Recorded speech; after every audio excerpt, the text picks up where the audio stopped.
Hello everyone, welcome or welcome back to my YouTube channel. I am Homeopath. Hope you all are doing well.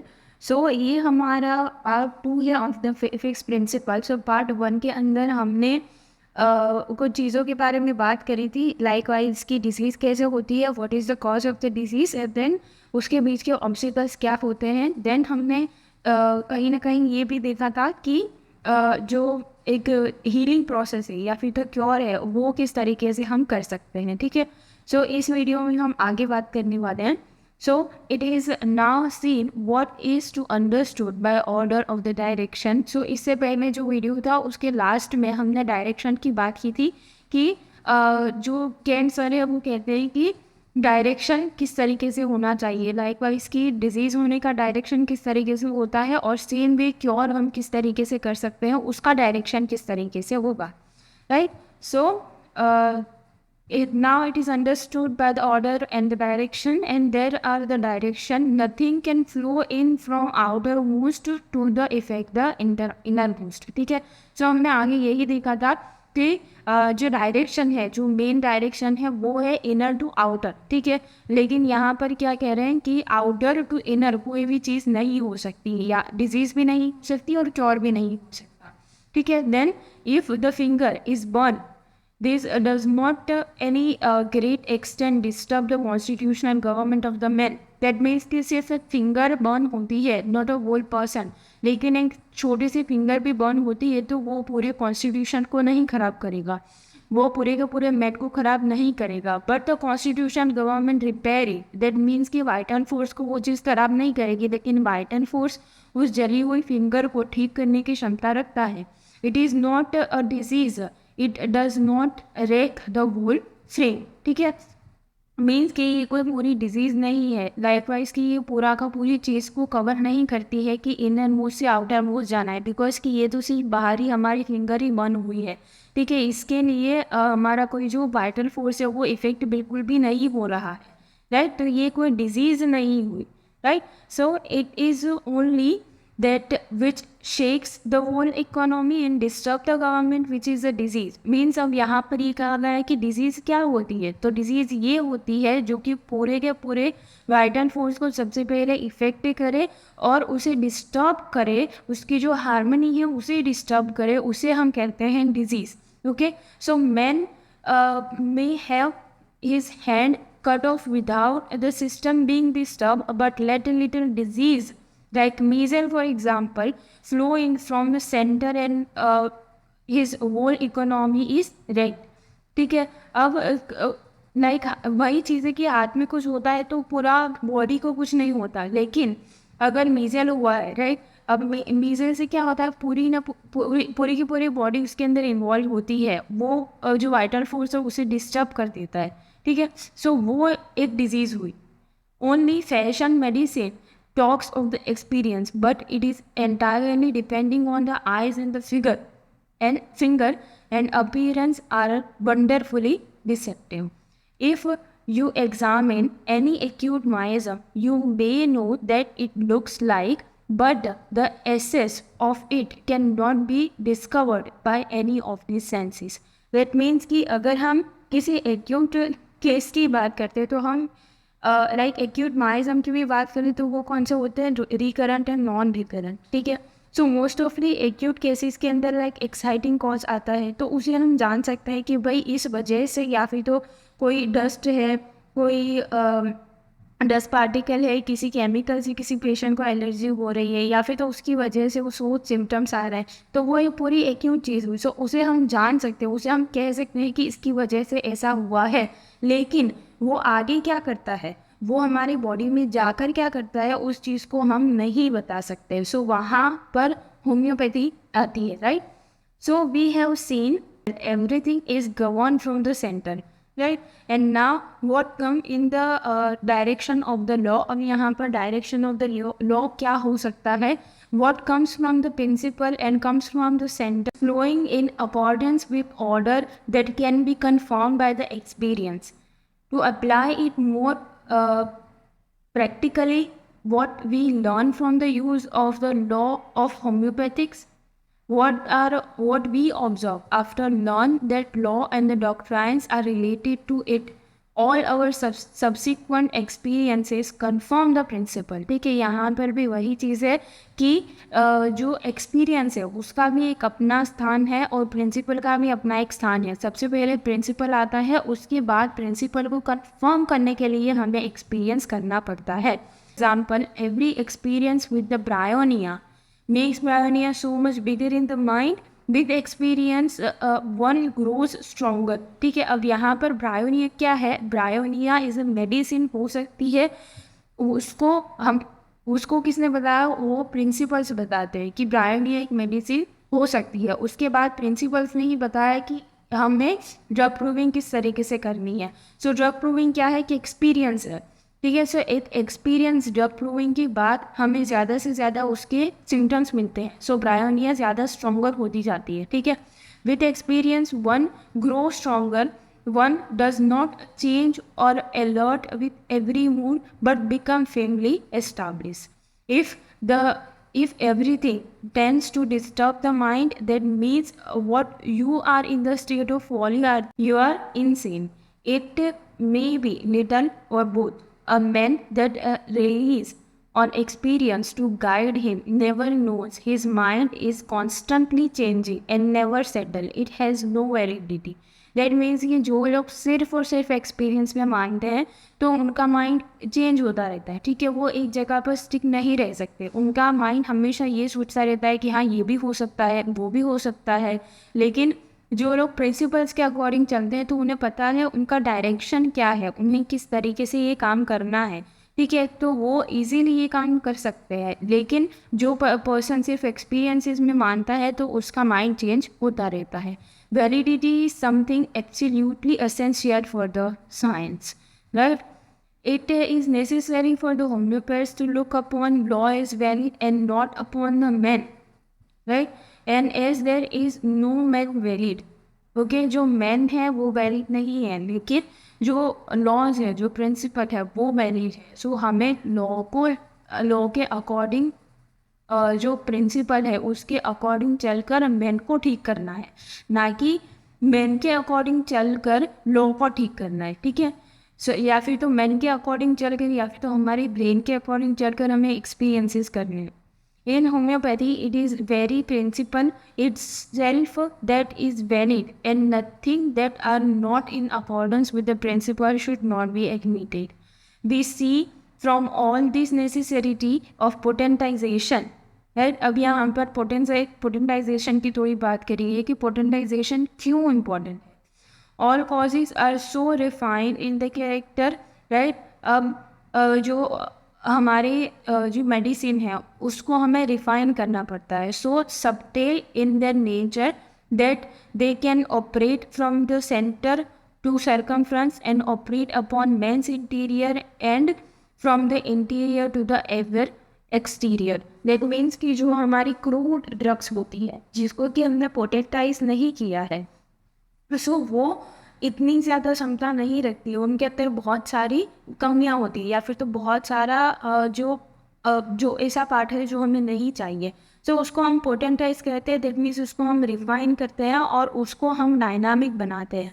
सो इसीलिए हमारी जो medicine है वो centre के ऊपर डायरेक्ट अटैक करती है। दैट मीन्स कि वाइटल फोर्स के ऊपर डायरेक्ट अटैक करती है और उसके बाद सर्कमफ्रेंस पे आती है जो कि डायरेक्शन ऑफ लॉ है। And the coarse things cannot be permeate the skin।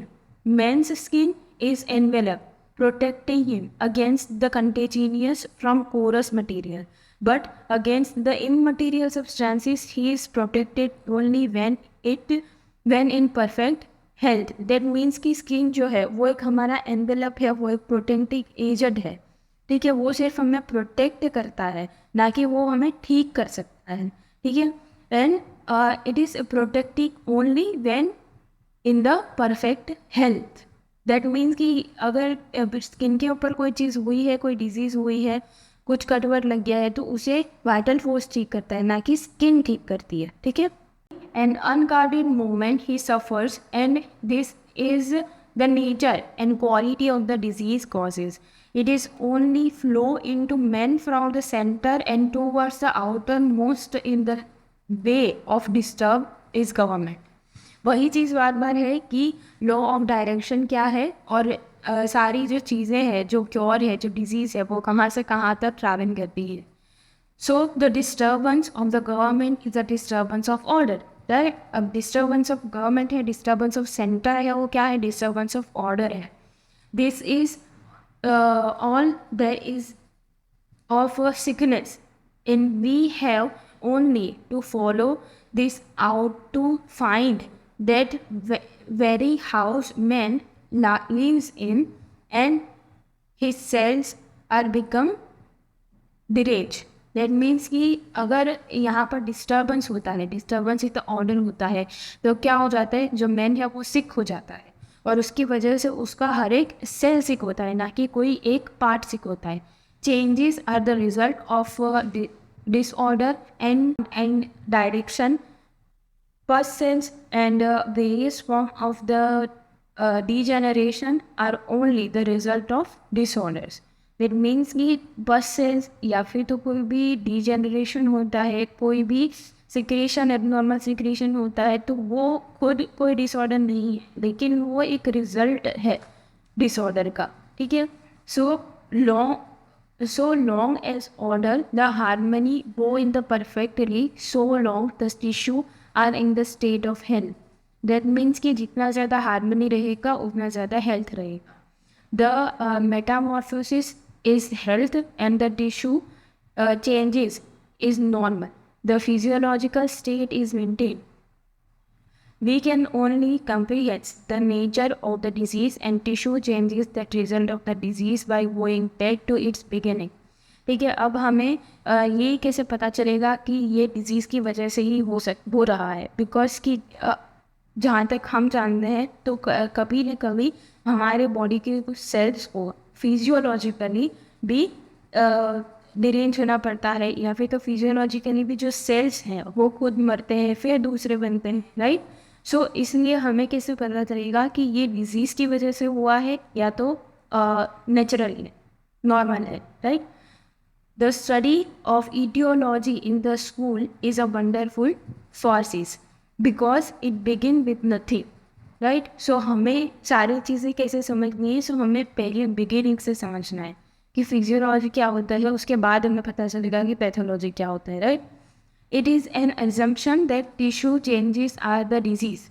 अब यहाँ पर क्या एक assumption है, क्या एक धारणा है कि जो टिश्यू चेंजेस है वही डिजीज़ है. From the doctrine of homeopathy, it will be seen morbid anatomy, no matter where it occur, but be considered to be the result of the disease. ठीक है. अब ये क्या धारणा थी कि टिश्यू चेंजेस होते हैं तो डिजीज़ होती है, लेकिन हमने आगे ही बोला कि कुछ फिजियोलॉजिकल मैनर की वजह से भी, फिजियोलॉजिकली भी, नॉर्मली भी हमारी बॉडी के टिश्यूज़ के अंदर चेंज आता है, तो क्या वो भी डिजीज़ हो गई, राइट. वो कोई डिजीज़ नहीं है. लेकिन होम्योपैथी क्या मानती है कि कहीं पर भी हमारी बॉडी में कहीं पर भी ये ऑर्डर जो है उसका डिस्टर्बेंस होता है तो वो डिजीज़ का रिजल्ट है. All the curable diseases make themselves known to the physician by signs and symptoms. When the disease does not make itself known in signs and symptoms and it progress in the interior. Likewise कि हमें कब पता चलता है कि किसी patient को disease हुई है, तभी पता चलता है जब हमारे पास साइन एंड सिम्टम्स होते हैं, राइट. लेकिन जो डिज़ीज़ है वो उसके कहीं पहले से उस पेशेंट के अंदर है, उस मैन के अंदर है, राइट. लेकिन जो डिज़ीज़ है वो उसकी सेल्फ को फिजिशियन के सामने किस तरीके से रखती है, in the form of sign and symptoms, right. We at once perceive that man is in very precious condition at the body that are incurable are such very often as having no external sign or symptoms. अब healthy state incurable state कैसा होगा. incurable state का मतलब होता है कि जहाँ पर हम क्योर नहीं कर सकते. तो इनक्योरेबल स्टेट कैसा होता है, मोस्टली होते एसिम्टोमेटिक. दैट मीन्स कि उनके साइन एंड सिम्टम्स नहीं होते. सो अगर साइन एंड सिम्टम्स नहीं है इट डजंट मीन कि वहाँ पर डिजीज़ नहीं है. सो एलोपैथ या फिर तो ओल्ड स्कूल क्या कहता है कि साइन एंड सिम्टम है तो डिजीज़ है, लेकिन होम्योपैथी क्या कहता है कि पहले से ही वाइटल फोर्स अगर डिरेंज होता है तभी से हम डिजीज़ कंसीडर करते हैं। सो जो इनक्योरेबल केसेस है, लाइकवाइज की कोई ट्यूमर है तो वो अपने आप तो कोई साइन एंड सिम्टम्स क्रिएट नहीं करता। तो क्या इसका मतलब ये है कि जो ट्यूमर है, जो कैंसर है, वो परफेक्टली एक हेल्दी स्टेट है? ये चीज़ तो नहीं हो सकती। सो इसी तरीके से अगर साइन एंड सिम्टम्स क्या है तो वो सिर्फ और सिर्फ एक क्योरेबल डिजीज़ का बाहरी एक दिखावा है, right? The fourth paragraph Hahnemann says, that means कि फोर्थ एफोरिज्म के अंदर हैनेमन सर ने क्या कहा है, the physician is likewise a preserver of health, right? मैंने आपको पहले भी कहा था कि जो फोर्थ एफोरिज्म है उसके अंदर एक बहुत इंपॉर्टेंट चीज़ आती है, preserver of health as a physician, right? If he knows the things that derange the health and cause disease and how to remove them from a person in health, that means कि जो physician है उसे कौन कौन सी चीज़ें पता होनी चाहिए, वो तभी वो प्रिजर्वर ऑफ हेल्थ कहलाएगा। तो उसे पता होना चाहिए कि जो डिजीज़ है उसका कॉज क्या है, राइट? और उसे किस तरीके से रिमूव करना है और हेल्थ को वापस लाना है, right? If the physician believes that cause are external, if he believes that the material changes in the body are the things that disturb the health, are the fundamental cause of the sickness, he will undertake to remove this. For example, he will cut off the hemorrhoid or remove the tumor, right? जैसे कि मैंने आपको आगे कहा कि जो external cause है, जो एक्सटर्नल सारी थिंग्स है, सो अगर उसे ही हम एक फंडामेंटल कॉज कह देते हैं कि बस सिर्फ इसी वजह से ही सब कुछ हो रहा है। अब हेमरॉइड्स की बात करें तो हेमरॉइड्स की वजह से ही सारे सिम्टम्स आते हैं अगर हम एक्सटर्नली देखा जाए तो। लेकिन हेमरॉइड का कॉज क्या है ये देखना इज़ इम्पॉर्टेंट बिफोर कि हम हेमरॉइड को कट ऑफ करते वहाँ से। बिकॉज कि हेमरॉइड क्या होते हैं, ये जो पोर्टल वेन्स जो होती हैं रेक्टम के अंदर, वही भाव होता है उसका, राइट? सो उसे कट आउट करना इज़ नॉट द क्योर, लेकिन हमें ये देखना पड़ेगा कि हेमरॉइड हुए किस वजह से है, right? Majority of the cases constipation की वजह से हेमरॉइड होते हैं, तो हमें कॉन्स्टिपेशन को ठीक करना है, ना कि हेमरॉइड को कट ऑफ करना है, right? But these are not objects Hahnemann means. The objects he means are invisible and can only be known by the signs and symptoms. Of course, it is quite right for the physician to remove those things that are external to the sick man and are troubling him. That means कि यहाँ पर भी अगर haemorrhoids की ही आगे बात करें तो कॉन्स्टिपेशन हुआ है, तो कॉन्स्टिपेशन क्यों हुआ है, राइट? वो भी एक चीज़ है। कॉन्स्टिपेशन को ठीक करना है तो हमें ये पता होना चाहिए कि उसका कॉज क्या है। तो उसका कॉज ऑफकोर्स माइजम ही हो सकते हैं, राइट? वो इनविजिबल होते हैं और उसके as a sign and symptom हमें कॉन्स्टिपेशन दिखता है, और कॉन्स्टिपेशन के आगे साइन एंड सिम्टम के अंदर हमें हेमरॉइड दिखता है, right? And then these are not disease but they are major disturbing him and making him sick, aggravating his chronic miasm so that it will progress and destroy, right? अब ये जो सारी चीज़ें हैं वो क्या होती है, ये डिस्टर्ब करती है सिर्फ मेन को, ये सिर्फ एग्रावेट करती है सारी चीज़ों को, एग्रावेट करती है chronic miasm को, right? Those are outward obstacles and not the disease. अब obstacles क्या है, रुकावट है, राइट? एंड वो मेजॉरिटी ऑफ द ऑब्स्टिकल्स क्या है, आउटवर्ड है, and they are not the disease. But in this way man is very often rendered most susceptible to the acute miasm.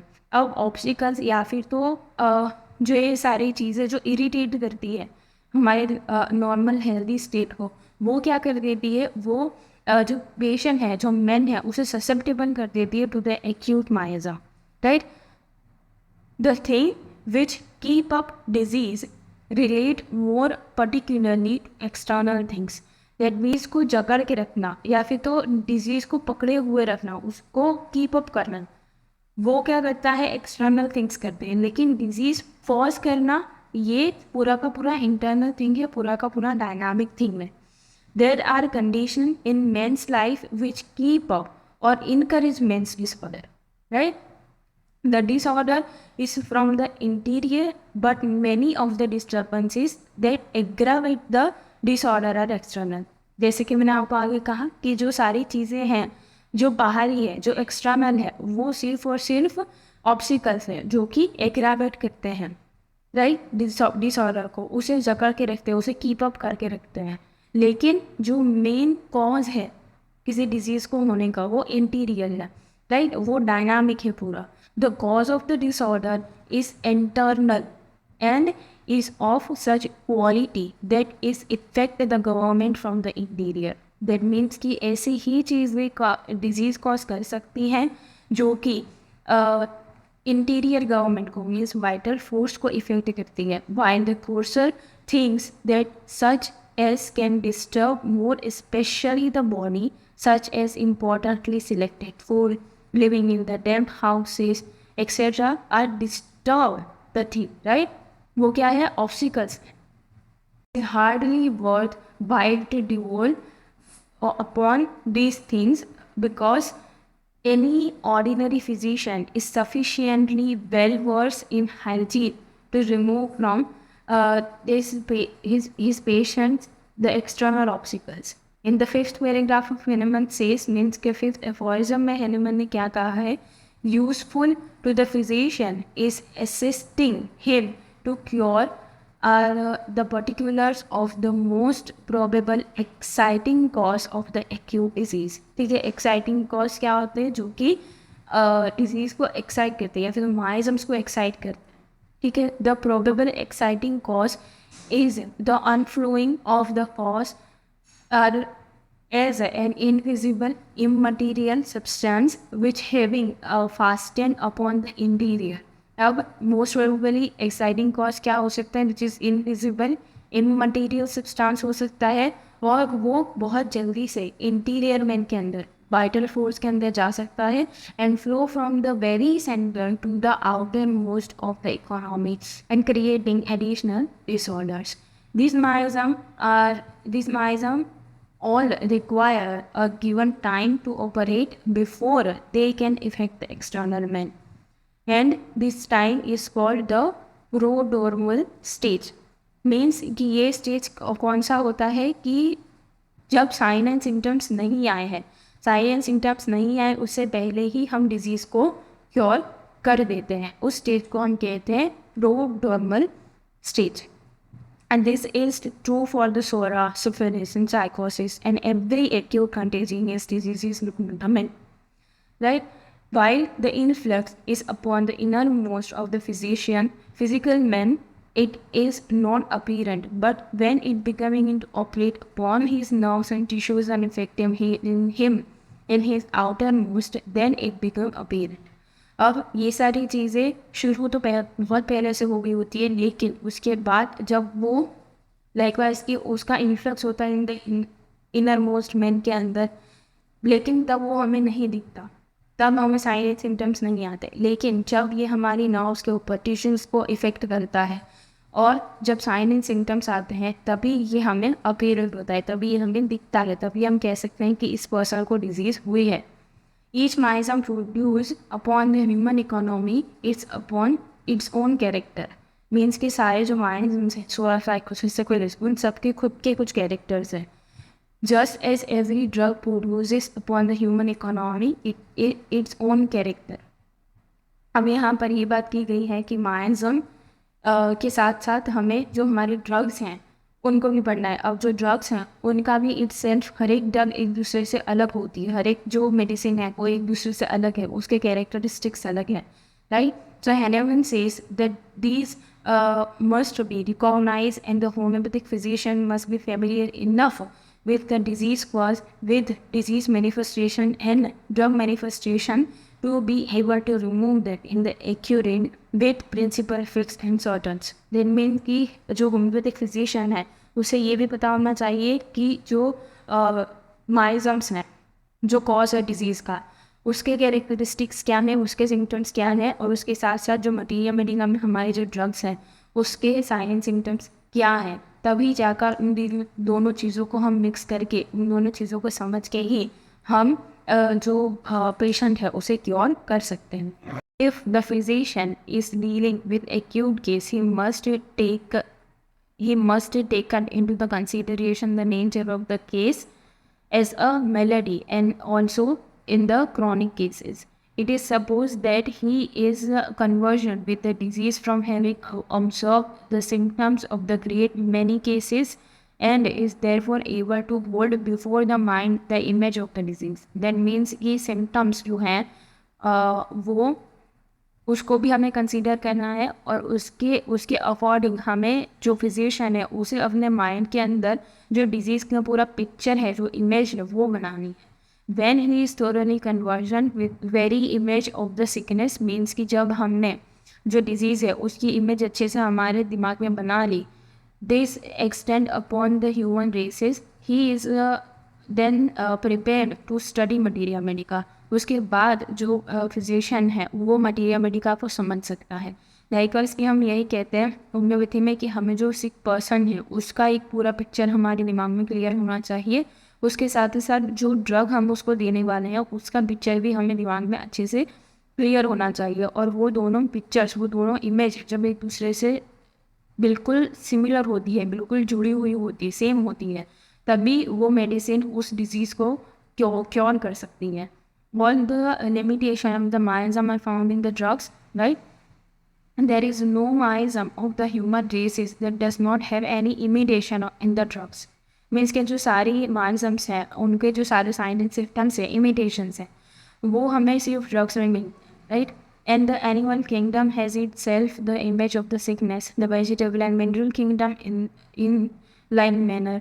And if the men were perfectly conversant with the substances that those kingdoms, he could treat the whole human races. Means कि जो animal kingdom की सारे medicine हैं उनकी वो भी हर एक medicine एक दूसरे से अलग है. वेजिटेबल मिनरल किंगडम की भी जो सारे मेडिसिन है वो एक दूसरे से अलग अलग है, राइट? सबका अपना अपना एक fixed character है, right? But the application of the physician must fill his mind that the image that correspond to the sickness of the human races. It is being a conversion with the symptomatology with the symptom image of disease that makes one physician. That means कि symptomatology से ही हमें पता चल सकता है कि ये जो sick का picture है और जो medicine का picture है वो दोनों same है, right? The books of the present time are defective and there are ignored symptomatology and do not furnish us an image of the sickness. That means कि जो अभी के टाइम में जो मेडिसिन चल रही है, ठीक है, वो क्या है कि वो सिम्टम को नहीं देखती, वो सिर्फ सिक को देखती है, right? And there is extensively treatise on the pathology. इस डेट मीन्स कि बस जो डिसीज़ का नाम है, जो पैथोलॉजी है, बस उसी को देखते हैं, लेकिन उसके अकॉर्डिंग साइन एंड सिम्टम्स हर एक पेशेंट के अंदर अलग अलग हो सकते हैं. तो उसके अकॉर्डिंग हमें मेडिसिन भी अलग अलग देनी है, जो कि हम सिर्फ होम्योपैथी में करते हैं. Upon hereditary with very little of the patient himself, means कि सिर्फ और सिर्फ पैथोलॉजी को देखते हैं वो, ना कि फिजिशियन को, पेशेंट को देखते हैं. If we go back to the earliest time, when the physician did not know much about the microscope, when he did not examine into the causes of the disease so minutely, he will find as a Western's practice much better description of the sickness. अब यहाँ पर एक practice की बात है, western practice. Western stands as the bedside and relevant what is patient look like. That means कि जो western practice है उसका जो बेस है वो ये है कि पेशेंट किस तरीके का है, जो कि फिजिकल मेकअप में हम हमारी जो सारी ड्रग्स है उसमें पढ़ते हैं कि पेशेंट का लुक क्या है. And hence it is a great old look of the homeopathic physician, right? Chamber in his lecture at St. Mary's Hospital in London also relate with the accuracy of the appearance of the patient. At the present time, in the old school physician says, I went to know nothing about your symptoms. And means कि अब old school के जो physician है उनकी बात है कि वो क्या कहते हैं कि मुझे तुम्हारे symptoms से कोई लेना देना नहीं है. Just go and and first drug store and have it field. That means कि वो सिर्फ एक प्रिस्क्रिप्शन दे देते हैं, सिर्फ एक मेडिसिन एक पेज में लिख कर दे देते हैं और कहते हैं कि फार्मेसी पे जाओ, ये मेडिसिन लो, तुम ठीक हो जाओगे, मुझे तुम्हारे सिम्टम से कोई लेना देना नहीं है। This is the state of the things at the present time, at look at the term of feel of the pulse and take this and handling a prescription to be filled at the nearest pharmacy। That means कि वो कभी भी physical examination भी नहीं करते या फिर तो उनको जो पेशेंट का सिम्टम है उनसे कोई लेना देना नहीं है, या फिर तो जो पेशेंट का जो लुक है उससे भी कोई लेना देना नहीं है, राइट। इट इज इट तो observing the sick, that means कि ये क्या ऑब्जर्व करना, ये ऑब्जर्व करना बिल्कुल भी नहीं है, right. Can such man be the guardian of the sick when it requires time to bring out every little detail of the sickness, and the nervous girl is derived of the nerve permitted to tell her symptoms। That means कि यहाँ पर थोड़ा सा criticism किया गया है old school के ऊपर कि लाइकवाइज की ये कोई बात नहीं है कि तुमने सिक को ऑब्जर्व किया या फिर तो उसको सही से चेक किया। लाइकवाइज की कोई नर्वस गर्ल है तो क्या उसकी नर्व्स उसे बताती है कि वो नर्वस है, right. Such patients have told me after an hours conversation and taking of symptoms, the other doctor told me I had hysteria, then there was nothing to matter with me, that I was just nervous, right। अब यहाँ पर cancer क्या कहते हैं कि कुछ ऐसे patient आए मेरे पास जिन्होंने बहुत टाइम के बाद, बहुत सारा लंबा केस टेकिंग के बाद मुझे ये बताया कि दूसरे जो ओल्ड स्कूल के फिजिशियन है उन्होंने मुझे ये कहा कि मैं नर्वस हूँ। अगर वो नर्वस होता तो क्या वो आवर्स तक, बहुत सारे घंटों तक किसी डॉक्टर को अपना केस टेकिंग करने देता, नहीं करने देता, right. That is what modern pathology leads men to think and say। Everything is denied that cannot be discovered by the sense, hence this false science was corrupt upon until it is typically folly। तो जो हमारा पूरा 4th chapter था in the cantt philosophy वो यहाँ पर ख़त्म होता है। सो आई होप कि आपको सब कुछ अच्छे से समझ में आया होगा। आज का जो टॉपिक था, आज का जो वीडियो था, उसके अंदर हमने जो हाईलाइटेड थिंग्स देखे वो यही थे कि ऑब्स्टिकल्स ऑफ क्योर कैसे होते हैं, ठीक है। जो 4th एफोरिज्म है उसके रिलेटेड यहाँ पर कुछ बात की गई, 5th एफोरिज्म है उसके रिलेटेड यहाँ पर कुछ बात की गई है, प्लस जो लॉ ऑफ डायरेक्शन है उसके अकॉर्डिंग बात की गई है, और लास्टली जो कैंट सर उन्होंने ओल्ड स्कूल को थोड़ा सा क्रिटिसाइज किया है, ठीक है। सो ये था हमारा पूरा फिक्स प्रिंसिपल। आई होप कि आपको सारी चीज़ें अच्छे से समझ में आई होंगी। सो अगेन अगर हम पहले से लेकर लास्ट तक इसके जो मेन पॉइंट्स हैं उन्हें हाईलाइट करें तो इसके अंदर टोटल 3 चीज़ें बताई गई हैं। The first thing which is experience medicine क्या होती है और होम्योपैथिक मेडिसिन क्या होती है। सेकेंड थिंग कि जो डिज़ीज़ है वो किस तरीके से होती है। थर्ड थिंग कि ऑब्स्टिकल्स ऑफ क्योर क्या होता है। एंड फोर्थ थिंग कि हम उसे क्योर किस तरीके से कर सकते हैं। ओके, सो आई होप कि आपको सारी चीज़ें अच्छे से समझ में आई होंगी। I hope you like this, and if you like this video then please like, comment, share and subscribe to my channel. And also if you want any video on the specific topic then you can DM me on my IG account, link is in the description box. Thank you so much for watching.